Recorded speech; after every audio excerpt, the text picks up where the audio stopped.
So we were in the middle of Daf Samach Gilmul on the base, and we were learning about how good a Isha Toiva is and how bad a Isha Ra is. And we said one of the worst things that can happen to somebody, the Torah says, "B'nechol b'nesechen esunim l'am acher," and Reb Chanan Bar Rava Amarav said, "Zu eishes ha'av." This is Rachman Litzlah, and if someone loses his wife and remarries, and now his children are raised by their stepmother. That's a hard thing. I will antagonize them with a miyasa, with a nation.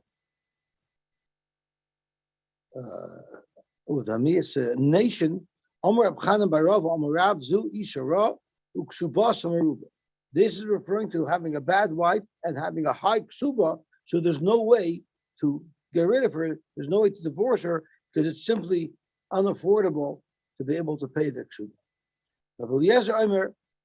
You know who Goy Novel Achisem is referring to? Elu HaTzedokim.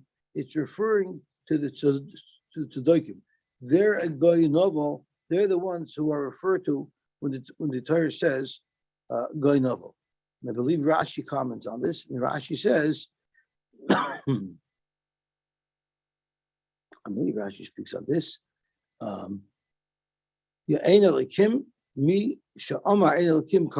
That's referring to the Tzedaikim. So let's see what the Gemara says weiter. Let's see what the Gemara says weiter. Referring to the Tzedaikim.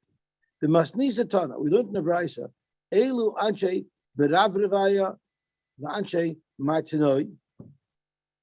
Barbaraya is a word that is the root of the word barbarian. These are the barbarians and the Martinoi, Shemahalchin Aruman Bishuk. They walk around naked in the Shuk. I would venture to say that these are countries in Africa where they run around not dressed or barely dressed.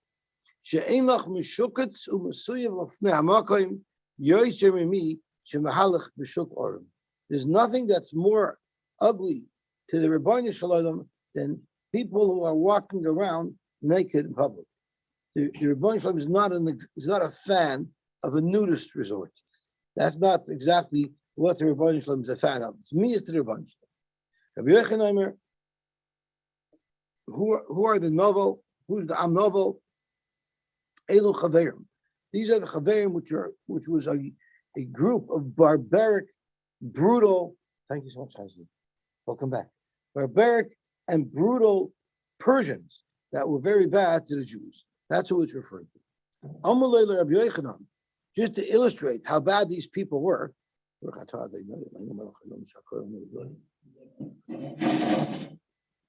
how bad they were. He told Rabbi Yochanan, "Osu Chavri Lebobel." These people are coming to Babel. Right away, Shoga Nafal. He fell over. Rashi tells you Shoga as he fell over. Let's see Rashi inside. Shoga Kofaf. He bent over and Nafal he fell down. Meroiv Tsar from the pain. Shahayu Bnei Yeshiva Masurim B'Yodim. Because it was painful. Rabbi Yochanan to even contemplate that we would be suffering under this terrible group. And Rashi says earlier, what are these chaverim? Parsim Rishoyim, they were Rishoyim that were Persians, Umavazin, and they were disrespectful. Ve'ena Makirin Kvodim Shal Yisrael. They didn't appreciate the honor of Klal Yisrael. Zok to Gemara. This opposed to the Bavlim where they were? I think there was a group of Persians that were very brutal people. So it wasn't all the Persians, it was like a sect of them. It was a group of Persians. Right. We had a Homa a couple of years ago. Yeah. And people complain when Lufthansa mistreats even on a plane. Like, what do you know? Nazis are mistreating you. I hear you. Omrulay, they told him, but Mekabla Shoichta, they can be bribed. So if you're they can be bribed, Teretz Yosy, if he was able to sit up again, because he wasn't so broken. As long as they accept bribes, sure he's a big Russia. but at least he accepts bribes. We can work with them. Zog to Gemara weiter. Gazru al Gimel mipnei Gimel. The Rebbeinu Shloim made the 3 gzeres upon Klal Yisrael because of 3 averos that they did. Gazru al Abasar. They made a gzera that Klal Yisrael wasn't allowed to eat meat mipnei matanos because Klal Yisrael didn't give matnas kahuna. The Art Scroll brings down an interesting story with the Chassam Sofer. Chassam Sofer learned it doesn't really mean directly matnas kahuna. It means supporting B'nai Torah, which is really what the matnas kahuna was about. It was supporting the clergy. So the Chassam Sofer said in his days, they made a gzeira against shchita. They outlawed shchita. And the Chassam Sofer says it's because we don't properly support our yeshivas. Gadru ala merchatzois. They were geyser. They didn't let people go to the Beis HaMerchot. Why? Tefilos, because people weren't properly being makbid on the halachas of Tefilah. And kamachatati shachvi, they would dig up. Rashi doesn't say. It probably means in general. Anytime somebody was tummy. And kamachatati shechvi, they would dig up the dead bodies and create such a terrible bezoyin to the Jewish Mesim. Why? Because Klal Yisrael, they went to Kratzmach parties. They participated in the Yom Tovim in the parties together with the Goyim. Shenemar, it says, "V'hoisa yar Hashem b'chem uvavoisechem." So the shaila is, what is exactly the connection between digging up Mesim and being Mesamech b'Yom Edom? So I saw one shot that says that the Avodah Zarah is considered Zivchei Mesim. So if someone is Mesamech with Zivchei Mesim, it's the Mesim that end up becoming Mevuzah. The Hashem's hand will be in you and in your fathers. So obviously, how is the hand of Hashem in your fathers? Because Rashi says, "Va'avoisam for Mesim, your fathers aren't alive anymore." How could they be punished? It must be that the Goyim dug up the Mesim. Zok the Gemara weiter. That's what the pasuk of Yad Hashem v'chem uvasechem was referring to. Is this terrible thing where the Goyim uproot the kfarim of the Eden? Domamar ba'avan chayim, the averos that are done by those who are alive, Mesim mischatetim. It's their averos that caused the Mesim to be dug up. Amalei Rava l'Rabba Bar Mori. Ksivit says, "Le'asru v'le'yikru." They won't be gathered. They will not be buried. Le'daimin al pnei adam yihim. They'll be like a fertilizer on the ground. Uksiv, and it says, "V'nifchar mavis mechayim." You would rather have death than life. Amar lei. So he said, "Nifchar mavis l'rishoyim shelo yichyu ba'olam hazeh v'yichtu." So Rabbi Amori wanted to bring a raya to this halacha that the various of the people on this world, they're the ones that caused this to happen. So Rashi says,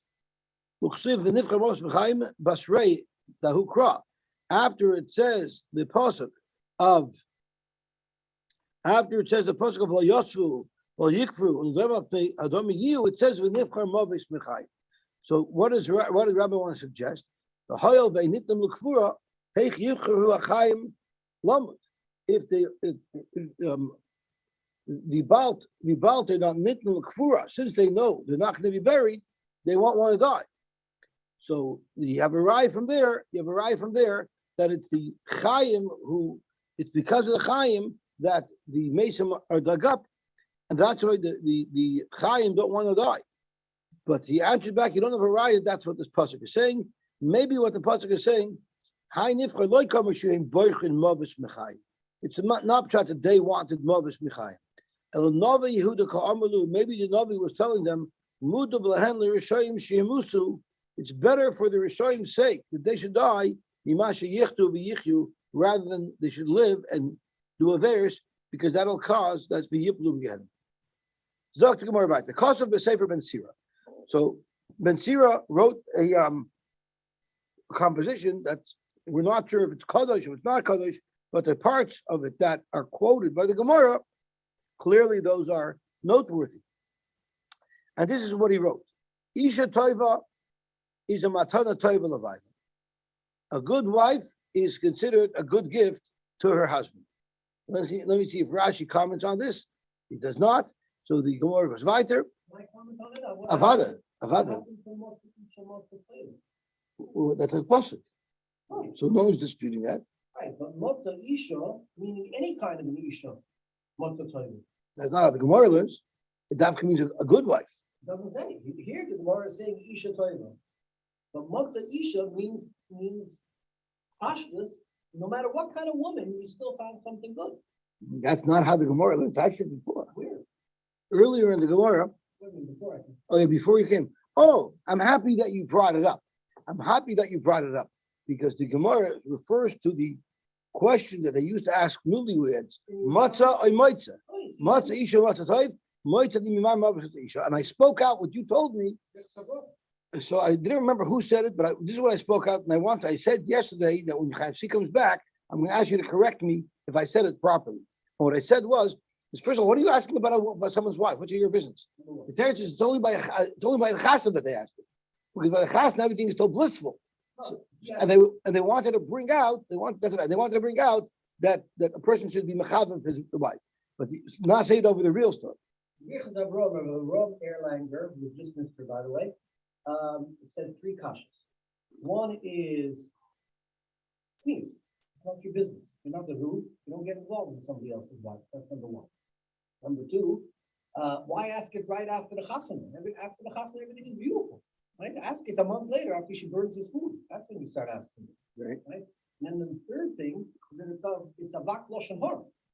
Right? Even if it's sneeze or this or that, you're just causing him to complain. So the answer to all of these three questions is they bedavka asked it right after the chasana. They'll chavel l'baylam. Just like the Maluchim were chavel l'baylam to Sorim, it wasn't their business, right? But that's what the whole intent was. That's the reason why the Yerushalmi did that. Gewaltig. So why wasn't I correct? So how did the Gemara learn what the Isha?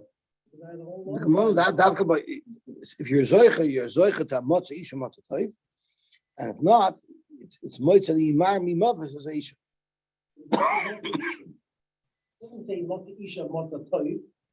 Matzah isha Right. So the Gemara learns pshat. Obviously, that's speaking by a good wife. But if the hayos that you're asking, I'll mention another pshat. Matzah isha, if it's about her, you found a woman and it's about her, and you want to be mated with her, and you want to do chesed with her, you want to treat your wife with respect, then matzah toiv. But matzah ani, if you're looking for what's in it for you, then it's mar mimaves es isha. Okay, so to Gemara weiter. Uksiv, it says in the pasuk, toiva. I'm sorry, the Bach takes this out. It's not quoting a pasuk. So let's look at the Bach here, and I'll read it properly according to the Bach. V'tevis labayla uksiv toiva is nimchak. So we're taking all that out, and we're going weiter. V'cheik yirei elikim tinosein. Who the Rebbe will give a good wife to the lap of a yorei elikim. Isha ra, a bad wife is tsaras labayla. She's a plague to her husband. My tekante, what should one do when one faces such a problem? Yigar shena, he should divorce such a woman. Be yisrapi mitzarayit. Isha yafa, a beautiful wife. Ashrei labayla, lucky is a man who has a beautiful wife. Mispar yomov kfelim, the days of his life are double. And Rashi tells us, why is it good to have a beautiful wife? And why is his life double? So Rashi says, Mispar yomov kfelim, claimer samech bechelkai, v'doimer like you yomov kfelim. It's as if he has a long life because his life becomes so enjoyable, and the mila is because if he has a beautiful wife, he's not going to look elsewhere, and therefore she'll watch him from any averis. The first question that we have to ask if somebody dies young is if he has a beautiful wife. We just said we're not supposed to ask those things. No, when he died. So, but still, what's in our business? What his wife was? Once somebody died, she's not an HSH anymore. Oh, okay. But no, the reason is because people always blame the shepherd. What kind of nonsense? What kind of a shepherd is this? Uh-huh. That killed somebody at 40. This way you could say, he had a riches yomim, like the Ger Rebbe said. Yep. Hale meinecha me'eshes chen. You should not look at somebody else's wife, chas v'shalom. Penti lached b'mitzudasa. You might get captured in her net. I'll take Eitzel Baila. Don't even go hang out with her husband. Don't say, I'm going to visit her husband. We're going to go farbrang over there by him. Don't even farbrang with her husband because it's going to end up dragging you in. Limsach imayayin to dilute wine, to drink with him. The sheikhor, you know why? Ki b'toyar isha yafa rabim hushchasu. In the image of a beautiful woman, many people succumbed and were destroyed. Va'atumim kol harugeha, and strong were there's many people, strong people who she was able to kill. In other words, they got their angachap by her, and because of that, they fell. They fell. And he says, weiter, Rabim Hayu Pitze Roichel, the Roichel who's selling products to the women, he's selling them makeup and perfumes. He's going to often find himself in cases where maybe he's miyached with them, and then her husband will come in and catch them, and he will beat them up. So because of that, the roichel generally was a guy who had a lot of bruises, because often if the husband would come home, even if nothing was happening, but it looked like something was happening, the roichel will get petch. Hamargilim with varavera, the margul with varavera. Like a spark will light up a coal and make it on fire. Like a chicken coop full of birds. The houses of these people who aren't careful with inyani of the nus, their houses are full of znus. Al totzer. So pshat is even though something might not look good, but through the makeup of the roichel, according to one pshat, it could make anyone look very good and lead to terrible problems. Now, with one pshat, other pshat is, in general, the houses of people who aren't sneezdik are going to be problematic places. Then he says, "Al totzer tzoras mocher." Don't worry about what might happen tomorrow. Ki loy seida ma'yelad joy. Why should you worry about something that could happen in the future? Shema mocher ba. You might not even be alive in 2 days. So don't worry, oh, this might happen, the end might happen. You don't even know if you're going to be around in 2 days. Don't worry so much about the future. You end up worrying about something that's not relative to you. Shouldn't have too many people inside your house. Keep your house private. And don't allow everybody to come into your house. Because if you have to do business with people, you have to do with people, do it outside your house. Don't bring all this into your house. Many people should be concerned about you and ask about you, but it doesn't mean you have to tell everybody details. Only share your private issues with very, very few people. So it's good that people should care about you and ask about you, but it doesn't mean you have to give everybody details. You can just say, Baruch Hashem, everything's wonderful. Okay, so that's the end of the quote that we quoted from the Sefer Ben Sira. 999 people are really fantastic. I hear. Okay, so the Gemara says that the Gemara is going back now to what we discussed earlier, and that was Amar Abasi. Ein ben David Ba'at sheyichlu kol neshama shebegun. The Rebbeinu Shalom created a whole bunch of neshamas, Shas Bria Sa'ilam, by the Sheish Shemei Bereshis. And where did Rebbeinu keep it? He kept it in a storage room that he called Guf. And when all those neshamas are depleted, that's when Mashiach will come. And we actually learned that there's a machlokes. What is the reason for Puravu? If the reason for Puravu is only to end all the neshamas of the Guf, should all used up, so then some of the children died, we'll say he was still Makayim Puravu, because the objective of getting a neshama out of the storehouse was accomplished.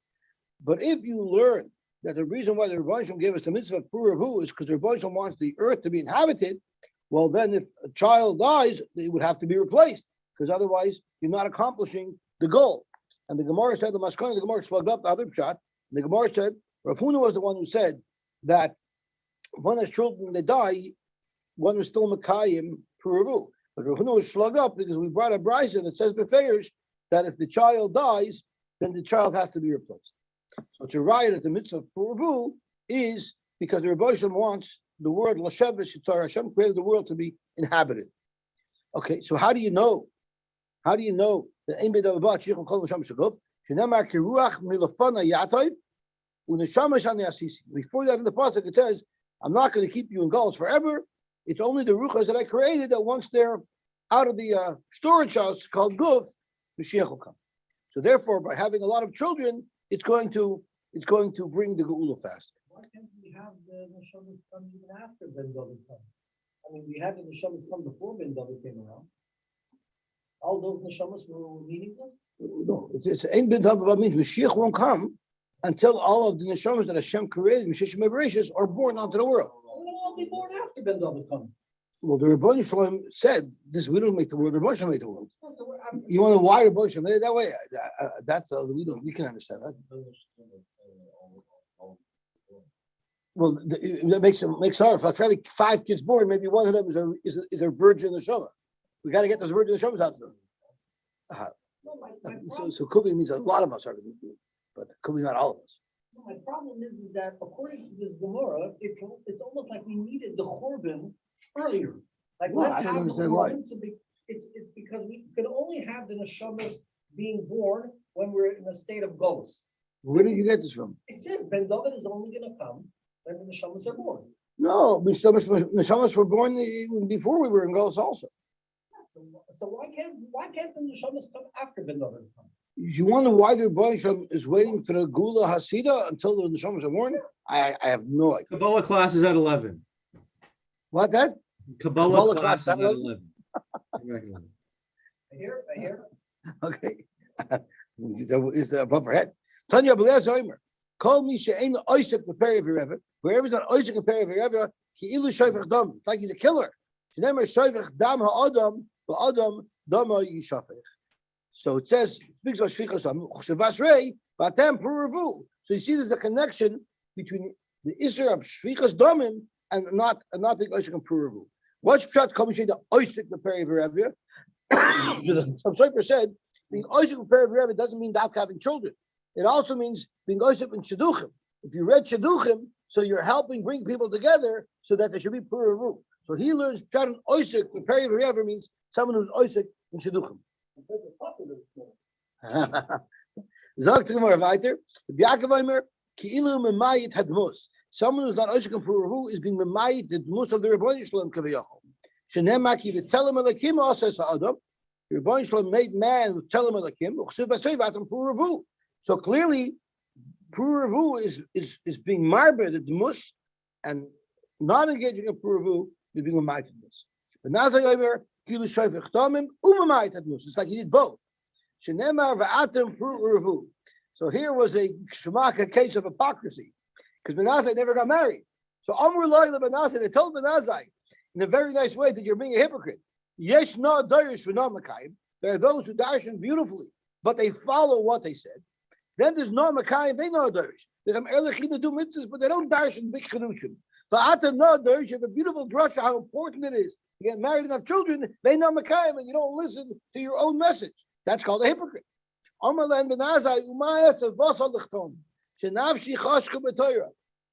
cheshek only to learn. I don't want to divert my attention from that. I'll have to leave the world to be mekayim al yidei others. Tanya Idach, there was another way that this story went down. Rabbi Eliezer Omer,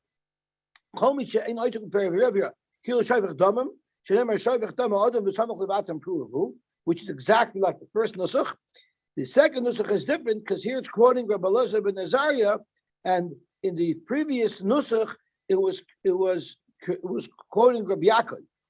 Here it's Rabbi Elazar ben Azariah, Omer Kila Mamayit Hadmus, but Nazir Omer, but Nazir is still quoted the same way. And Amulad ben Nazir is no derish. They asked him, you seem to be hypocritical. You're preaching that you need to do puravu, but you don't do it yourself. And then he answered, what should I do? Nafshi chashka with it. Right. We used to always say we used to say in Philadelphia that Ben Azai is Lishitase. Ben Azai didn't get married to Nafshi chashka with it, right? You know, so in Lakewood, we would refer to him like an elder buch, a guy who's in his 30s and never got married. We would refer to him as a Ben Azai, right? And it was a joke. You would ask him, how old are you? He would say, I'm 25. 10 years ago, when we asked you how old you were, you also said you're 25. Because Ben Azai holds L'Gabe Shabbos is Mahalach Ka'imidam. So Mela, Ben Azai L'Shetase is Mahalach Ka'imid, his age never changes. So let's more about it. It says, Ugunucha Yoimar. This is a beautiful, beautiful word. Ugunucha Yoimar, when Klal Yisrael rested, Shuva Hashem, come back, Shechina, the river voice, Alpha Yisrael. The tens of thousands of Klal Yisrael. Malamed, we learn from this pasuk. She'ena Shechina Shoira, Al Pachas Mishnei Alofim Ushnei Revavis MiYisrael. Shechina will not be sure in Klal Yisrael unless it's two Alofim, which is 2,000, and two Revavis is 2 times 10,000, which is a total of 22,000. Hare, Shehoyu Yisrael Shnei Alofim Ushnei Revavis. What if there was one less in Klal Yisrael than 22,000? And you could have had a child and match limit to 22,000, and you didn't.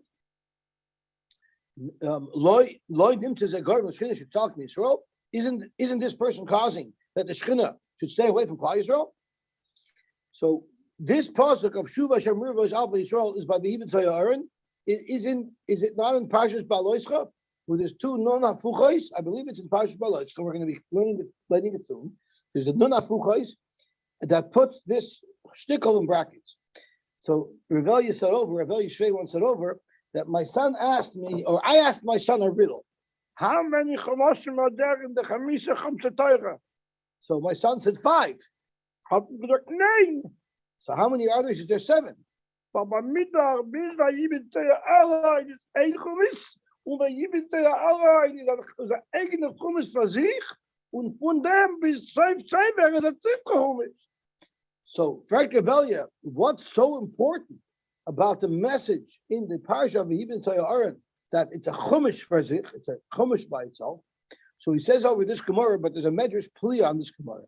And the Medrash Pli says, therefore, because the Shechina is only Shira with 22,000 people, a person should not be Megadol, a Kelev Rab, a Soich Beisai. A person shouldn't keep a wild dog by him, because what if a woman is expecting and she was going to have the child that would be mashed in the 22,000 and the dog barks and scares her?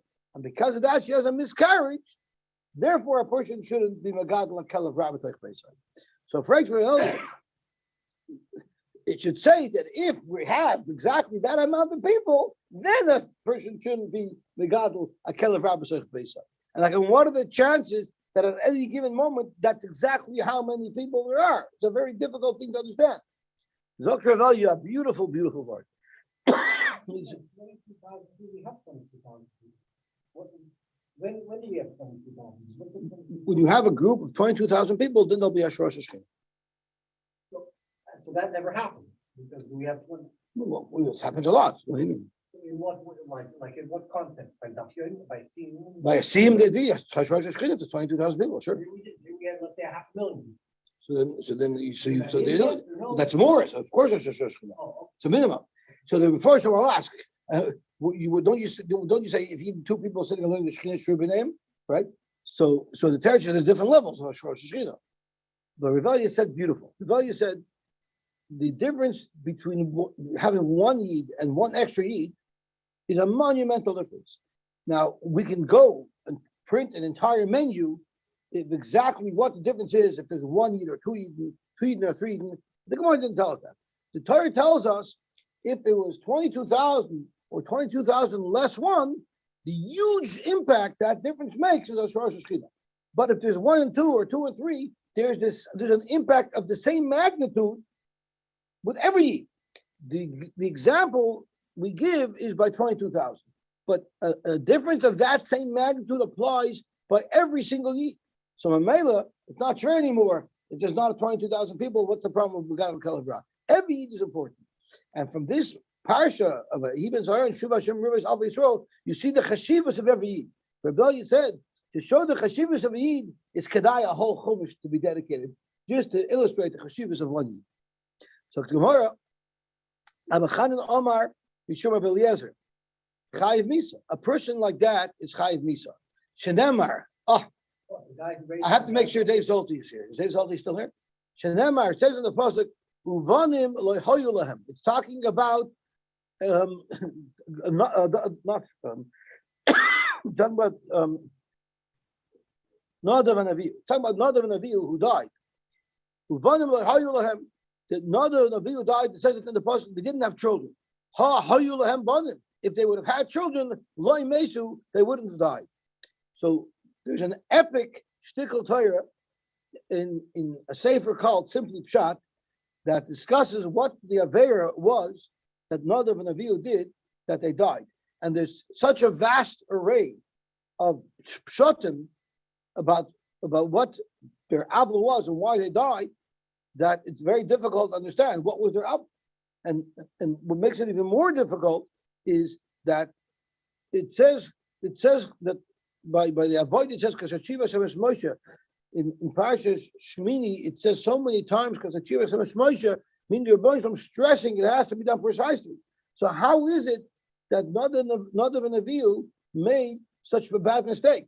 And not only made such a bad mistake, if you learn that all the pshatim that the Rishonim and Achronim offer as to what they did wrong, if they're all right, then they did many mistakes. How is it shaykh?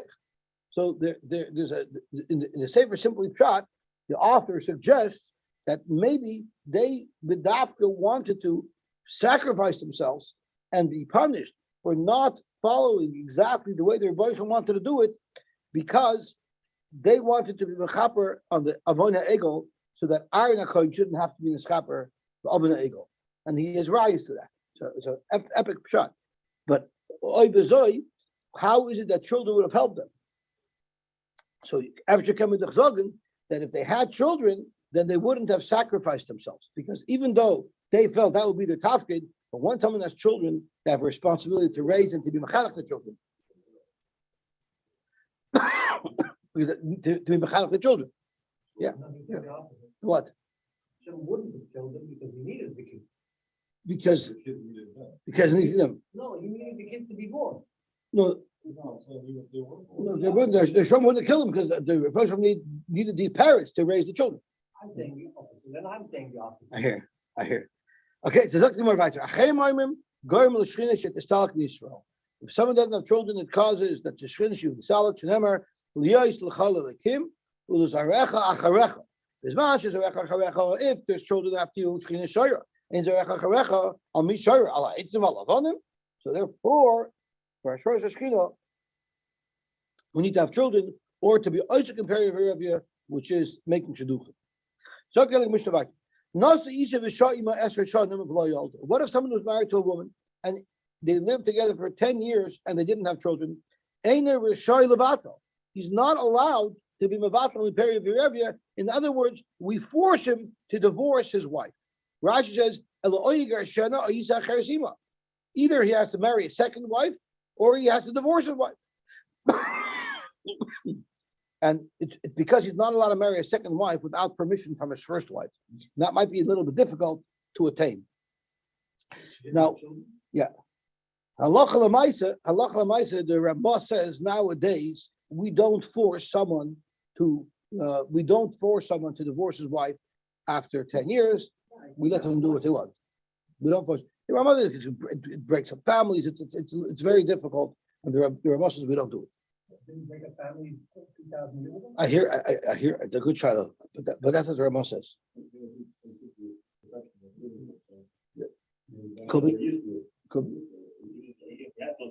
Oh, maybe 2,000 years ago they were able to take a second one.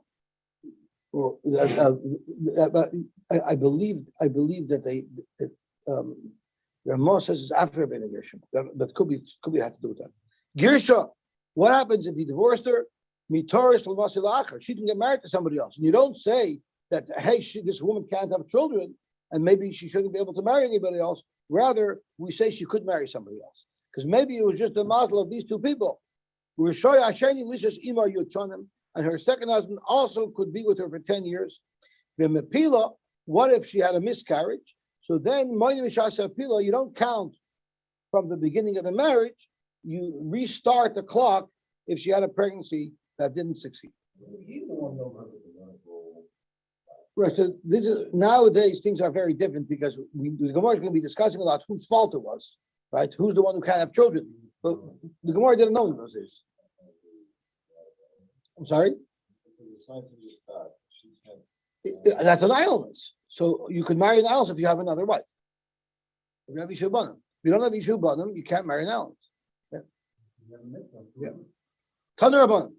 Nasa Isha, the Shoyima Esher Shadim V'lo Yolda, Allah is Yosy, he has to be Maitir, V'yitin Ksuba, and he has to give a Ksuba. Why can't he say, I'm not giving you Ksuba because I'm forced to divorce you because you can't have children, so I shouldn't have to give a Ksuba? Maybe he wasn't Zoich to have with her, but it doesn't mean it was a problem with her. Even though I don't have a Kloraya, because it says, Miketz Eser Shonim, L'Shevis Avram Beretz Canaan, 10 years after Avram lived in Eretz Canaan, only then did he decide that Sarah is not having children, and that's when he took Hagar. When he lived in Chutz La'aretz, that didn't count. You restart the clock. Because you see in Eretz Yisrael, there's a different muscle. And how do you know that in Eretz Yisrael there's a different muscle to have children? It's very simple. Because when people come collecting here in Toronto, they always say, I have 16 kids. I have this and this and this, and I have 16 kids. So you see in Eretz Yisrael, there's a special siyata d'shmaya to have a lot of children. I don't know why I couldn't find this in any of the Mefarshim, but it's a chpashav shat. It's a chpashav shat. Zok to Gemara vayter l'lamdacha. It teaches you shein shivus choslar olam. Lefichach chalahu. If he was unwell, so we have a reason why he couldn't have children. Or shachal sahi, or she was unwell. Or shneim chavushim beveisa asurim. Or if they were both in jail, so they couldn't have relations. Of course, during that period of time in Olam and Aminyan, because those were times where it wasn't due to any issue. Amalei Rabbi Rav Nachman, why do you say that the cutoff is 10 years, and the cutoff should be 20 years?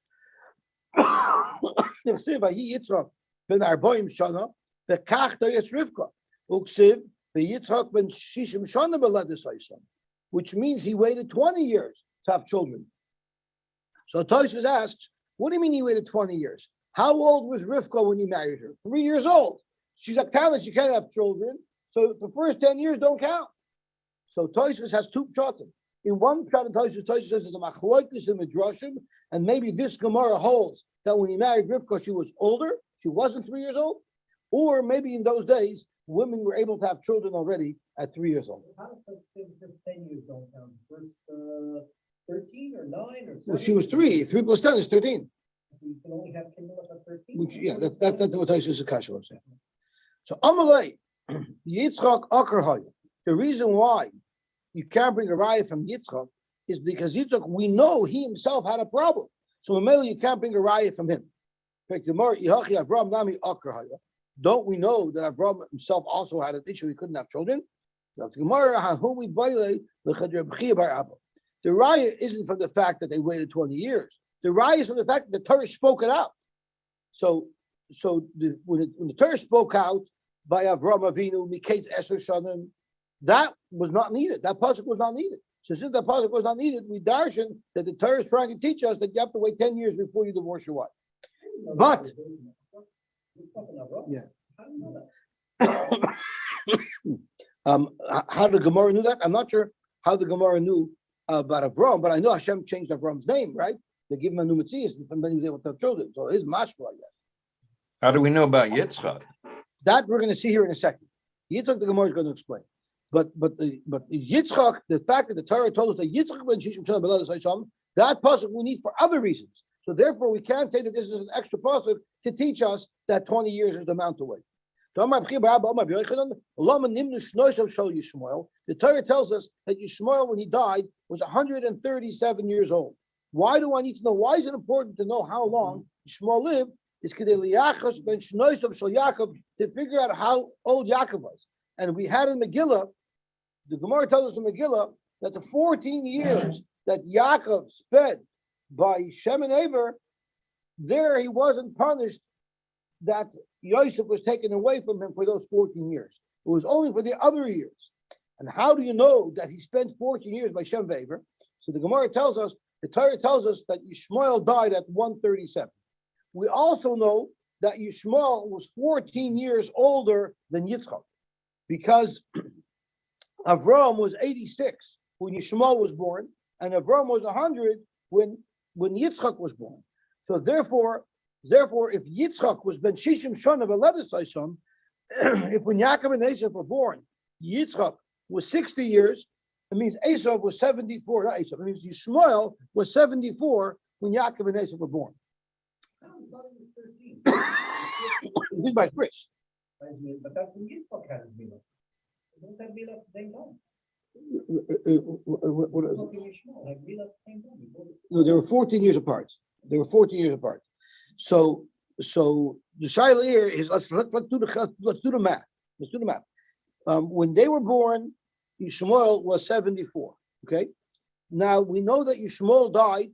We know Yishmael died right when the brachas happened. How do we know Yishmael died right when the brachas happened? Because the Gemara brings a pasuk that tells us that Esav married the daughter of Yishmael, but Yishmael did the Kedushin and his son did the Erison, did the Nesuin, because Yishmael died there.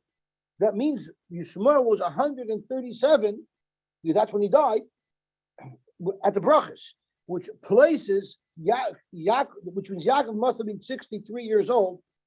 Yaakov must have been 63 years old when he got the brachas and he ran. So if he was 63 years old, let's count the years. From when he was 63 years old, he got the brachas. We know he spent 14 years b'beis Lavan, because he worked 7 years for each of the two wives. Now, at that point, Yosef was born, and that's when he left the Beis Lavan. So if you put the years on, 63 plus 14 is 77, which would mean Yaakov was 77 when he left the Beis Lavan. Okay, now let's do the math. How old was Yaakov when he came down to Mitzrayim? Let's think about it. Yosef was born when he left Beis Lavan. Yosef was 30 years old when he was by Beis Parai. So what's 77 plus 30? 103, right? Then, so at 103 is when Yosef was taken to Parai. Yaakov still didn't come down yet to Mitzrayim. There were 7 years of Sava, and there were 2 years of Rav before Yaakov came. So what's 100 and we were at 77 plus 30 is 107. What's 107 plus 9? 116. So according to our cheshbon, Yaakov was 116 when he came down to Mitzrayim. But he told Parai, I'm 130. So where did the 14 years happen? So that's derived from the Gemara that he must have been in yeshiva for 14 years. And those years he wasn't punished. So the whole reason why I mentioned Shnoisav Shal Yishmael is only so that we should know that Yaakov spent 14 years with Shem Vev. Okay. And I remember when we looked at Gemara Megillah, I spoke at Akasha. If the Torah wanted us to know that Yaakov spent 14 years with Shem Vev, why did the Torah tell us? Why did it have to tell us something about Yishmael? And I forgot the teretz. I was looking for the teretz last night. I couldn't find it. Maybe he spent 14 years in I hear. So Zok the Gemara. Amar Rabbi Yitzchak binu Akar Haya. Right? We want to know how we know. This is how we know. Shenemar vayeta Yitzchak l'Hashem l'noichach ishtay. It says he davened opposite his wife. Al ishtay le'nemar. He wasn't davening for his wife. El l'noichach. He was davening opposite his wife, but he was davening for himself. Melamed sheshnei akurim hayu. They were both akurim. The Torah says he akara he. Ihachi fact Gemara.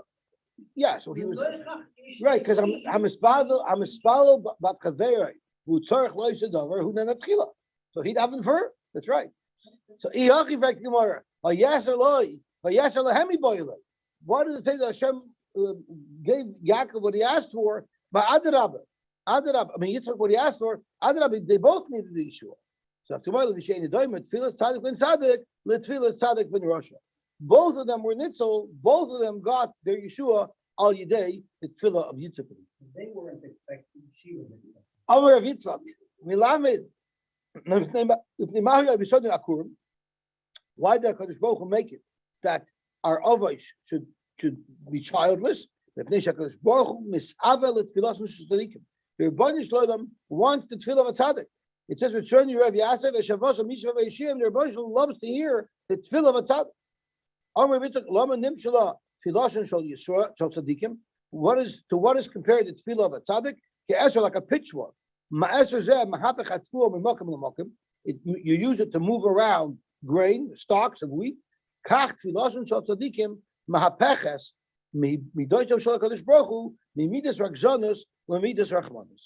that's why the Rebbeinu loves the tefillos, because the tefillos of a tzaddik makes midas adin into midas harachim. Omar Bami, Avram v'Sarah tumtum hayu. They weren't just childless; they actually had a physical membrane that covered over their makam ha'erva. Shenemar, it says, "Habitu el tzur." Look to the rock, chaytzavtem, that you had to carve out. In other words, it wasn't there; it was covered over. It had to be carved out. Vel makeves bor nakartem, and to the hole that you drilled out into the brick, into the rock, which is referring to the zachris and the nachbus. And right after that, habitu el Avram avichem vel Sarah techelaftem. Okay, let's stop over here, and we'll be mamshech tomorrow. Beautiful Gemaras. I want to say over the word from Yosy time Zonenfeld. Which was? It's stunning word. That's the question. I mean, the story goes like this. In 1923, the Rebbe came in, the Ger Rebbe came in the 8th time, and he asked the kids, and it says in Toldos, right? Vayeta Yitzchak Lashem, the Melech Chishtos, the Rashi says, what do you mean by Yeta? Yes, Rashi says, here but the hips in the school. It's so difficult for us to walk together. It's so bad for you to have kids and you have to here but the hips and we have to butcher the b'shefa so much. 20 years, right? So the kids are waiting for the Rebbe to I tell you, you ask your father for a loan, a cigarette, right? Did your father give you right away? No. He said, no. The father was pensions. Finally he gives. You know why he doesn't give it to you right away? Because what would be? The question is, why was it good for Yitzchak to have kids? Why do you have to mutter Hashem? The reason why you have to mutter Hashem to have kids is because if he would have had kids right away, Asa would have been right away. We know from memory that Asa was 15 years old when he went up to there. And that's why Avram Avinu died. So had Avram had Yitzchak had Avram would have died earlier. He would have died earlier. Very nice. So the Shepherd would have lost this avoidance of Avram Avinu. So that's why he didn't. He wanted to push it off. And the Rebbe sometimes Zonenfeld heard what the Rebbe said that he had to. So that's why he lost 5 years because the Rebbe said he was supposed to live until 180. Right? You bother me. So I'll give you the kid 5 years earlier, and Abraham Avinu never died at 175. Right? He lost 5 years. So the Rebbe sometimes Zonenfeld said that the Yosy Loi Hashem, those words that Hashem gave it to him, he listened to him, he gave in and he gave him his the Yosy Loi Hashem is Bigamatria